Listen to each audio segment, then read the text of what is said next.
రంగు రుచి ఆచి కారం పొడి. అమరావతిలో మరో భారీ ప్రాజెక్టుకి అంకురార్పణ జరగబోతోందా?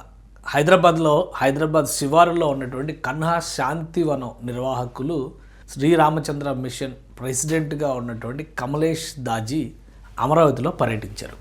దీనికి సంబంధించినటువంటి విషయాల్ని అధికారికంగానే ఏపీసీఆర్డీఏ టీమ్ షేర్ చేసుకుంది. కమలేష్ పటేల్ అంటే దాజీ అని పిలుస్తారు ఆయన్ని. కన్హా శాంతివనం, హార్ట్ఫుల్నెస్, అలానే యోగా, మెడిటేషన్ వీటికి సంబంధించి ఇప్పుడు వరల్డ్ వైడ్గా 100 దేశాల్లో సర్వీసెస్ నిర్వహిస్తున్నటువంటి సంస్థ.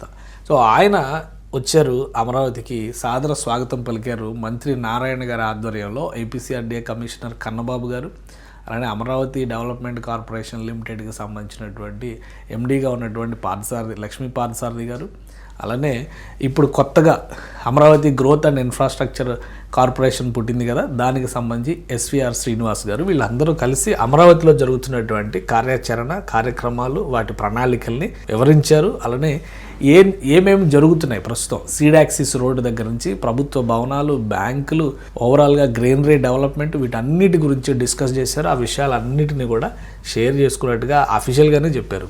అలానే నేషనల్ ఇన్స్టిట్యూషన్స్, ఎన్ఐడి లాంటివి ఇవన్నీ అక్కడ ఆపరేషనల్గా ఉన్నాయి. అన్నిటికంటే ముఖ్యంగా ఇందులో రివర్ ఫ్రంట్ డెవలప్మెంట్ గురించి విస్తృతంగా చర్చ జరిగింది. ఈ అంశాన్ని బట్టి చూస్తే కనుక river front development, startup area development పేరుతో అమరావతి మాస్టర్ ప్లాన్లో కొన్ని ప్రణాళికలను రూపొందించారు. 5 ఏళ్లలో 2019-2024 మధ్య జరిగినటువంటి అమరావతి ప్రతిష్టంభన వలన ఆగిపోయినటువంటి కార్యక్రమాలు, సింగపూర్ కంపెనీలు వెనక్కి వెళ్ళిపోవడం, వీటి నేపథ్యంలో కన్హా శాంతివనం నిర్వాహకులు అంటే శ్రీరామచంద్ర మిషన్ క్రియాశీలంగా అమరావతిలో గ్రీనరీ డెవలప్మెంట్ కానీ, యోగా, మెడిటేషన్కి సంబంధించినటువంటి ఒక భారీ వ్యవస్థని ఏర్పాటు చేసే దిశగా అడుగులు పడుతున్నాయా అనేటువంటి సందేహాలు కలుగుతుంది. దీనికి కారణం ఏంటో కూడా ఒకసారి మనం వివరించాల్సినటువంటి అవసరం ఉంది. శ్రీరామచంద్ర మిషన్ అనేది 100 దేశాల్లో సర్వీసెస్ ఇస్తున్నటువంటి సంస్థ. 2010 తర్వాత ఇది హైదరాబాద్ని హెడ్ క్వార్టర్స్గా చేసుకుంది. ఇది ఒకసారి మీరు చూస్తే కనుక ఇది ఎక్కడో ఉత్తరప్రదేశ్లో పుట్టినటువంటి సంస్థ. తర్వాత అది దినదిన ప్రవర్ధమానమైనట్టుగా హార్ట్ఫుల్నెస్ మెడిటేషన్ పేరుతో ప్రపంచవ్యాప్తంగా ఆదరణ పొందింది. ఆ క్రమంలోనే హైదరాబాద్లో 2010 నుంచి హైదరాబాద్ కన్హా శాంతివనం ఏర్పాటు చేసి ఇది world head quarters Kanha Shantivanam near Hyderabad. So ఈ కన్హా శాంతివనం ఏంటి? కమలేష్ పటేల్ గారు దాన్ని నిర్వహిస్తున్నటువంటి క్రమంలో అనుసరిస్తున్నటువంటి పద్ధతులు ప్రపంచవ్యాప్తంగా కూడా ఆసక్తి పొందుతున్నాయి. పైగా ప్రపంచంలోనే అతిపెద్ద మెడిటేషన్ సెంటర్ని నిర్వహిస్తోంది కన్హా శాంతివనం. ఇది కన్హా శాంతివనంకి సంబంధించినటువంటి అఫీషియల్ ఇది. దీనిలో మెడిటేషన్, యోగా సంబంధించి, బాడీ అండ్ మైండ్ కంట్రోల్కి సంబంధించినటువంటి డైలీ ప్రోగ్రామ్స్ ఉంటాయి. అలానే స్టేయింగ్కి సంబంధించి అంటే ఇక్కడే ఉండి స్టే చేసి అధ్యయనం చేయడం, దేశ విదేశాల నుంచి అనేక మంది ఇక్కడికి వస్తూ ఉంటారు. ఈ కన్హా శాంతివనం హైదరాబాద్ శివారులో 1400 ఎకరాల్లో విస్తరించి ఉన్నటువంటి ప్రదేశం. ఇటీవలే ఏపీ సీఎం అంటే వారం క్రితమే ఆంధ్రప్రదేశ్ సీఎం చంద్రబాబు నాయుడు గారు ఈ శాంతివనాన్ని పర్యటించి అక్కడ అనుసరిస్తున్నటువంటి పద్ధతులు తెలుసు. ముఖ్యంగా దాదాపుగా కొన్ని వేల వృక్ష జాతులు ఇక్కడ పెంచి పోషిస్తున్నారు. గతంలో ఇదంతా కూడా డ్రై బ్యారన్ ల్యాండ్గా ఉండేటువంటి పరిస్థితి. 1400 ఎకరాలు ఇక్కడ సమీకరించుకున్న తర్వాత పూర్తి స్థాయి ఒక అటవీ క్షేత్రాన్ని అభివృద్ధి చేసింది కన్హా శాంతివనం రూపంలో. అక్కడ అనుసరించినటువంటి పద్ధతులు, అలానే వాటర్ మేనేజ్మెంట్, ముఖ్యంగా రెయిన్ వాటర్ మేనేజ్మెంట్ సిస్టమ్స్ కానీ, గ్రీనరీ పెంచినటువంటి విధానం కానీ. ఇది శంషాబాద్ మండలంలో ఉంటుంది. శంషాబాద్ విమానాశ్రయానికి దాదాపుగా 20-25 కిలోమీటర్ల డిస్టెన్స్లో ఉంటుంది. ఆ ఊరి పేరే కన్హా గ్రామం అని చెప్పి అన్నారు. దాన్నే ఆ రామచంద్ర మిషన్ పెట్టినటువంటి ఈ శాంతివనానికి పేరుగా నిర్ణయించారు. సో ఇది ఆదరణ పొందినటువంటి ఒక ప్రయోగం.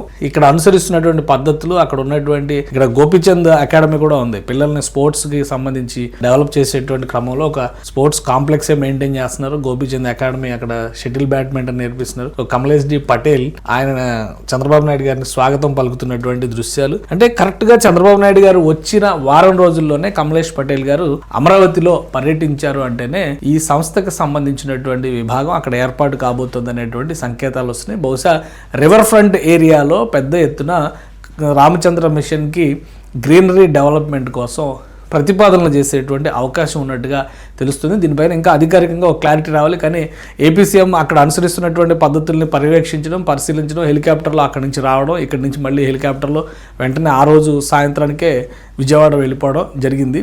ఇది జరిగిన వారం రోజుల్లోనే ఇప్పుడు నేరుగా కమలేష్ డి పటేల్ వచ్చి ఇక్కడ అమరావతిలో జరుగుతున్నటువంటి పనులు వాటి పరంపర గురించి తెలుసుకోవడం, ముఖ్యంగా గ్రీనరీ డెవలప్మెంట్ వరల్డ్ వైడ్గా అమరావతికి ఒక ప్రత్యేక ఆదరణ రావాలనేటువంటి ఆకాంక్షను తెలియజేసినటువంటి నేపథ్యంలో అందరిలోనూ ఆసక్తి రేకెత్తుతోంది. కన్హా శాంతివనం తరహాలో ఇక్కడ ఒక భారీ వ్యవస్థ రాబోతోంది అనేటువంటి సందేహాలు. ఎందుకంటే ఇది ఐజీబీసీ బిల్డింగ్ కింద దీనికి వచ్చినటువంటి అవార్డు, అలానే పద్మభూషణ్ అవార్డీ కమలేష్ డి పటేల్ 2019లో తెలంగాణ ప్రభుత్వం మోస్ట్ ఐకానిక్ మోడల్ కింద దీన్ని గుర్తిస్తూ కన్హా శాంతివనానికి ఒక పురస్కారాన్ని ఇచ్చింది.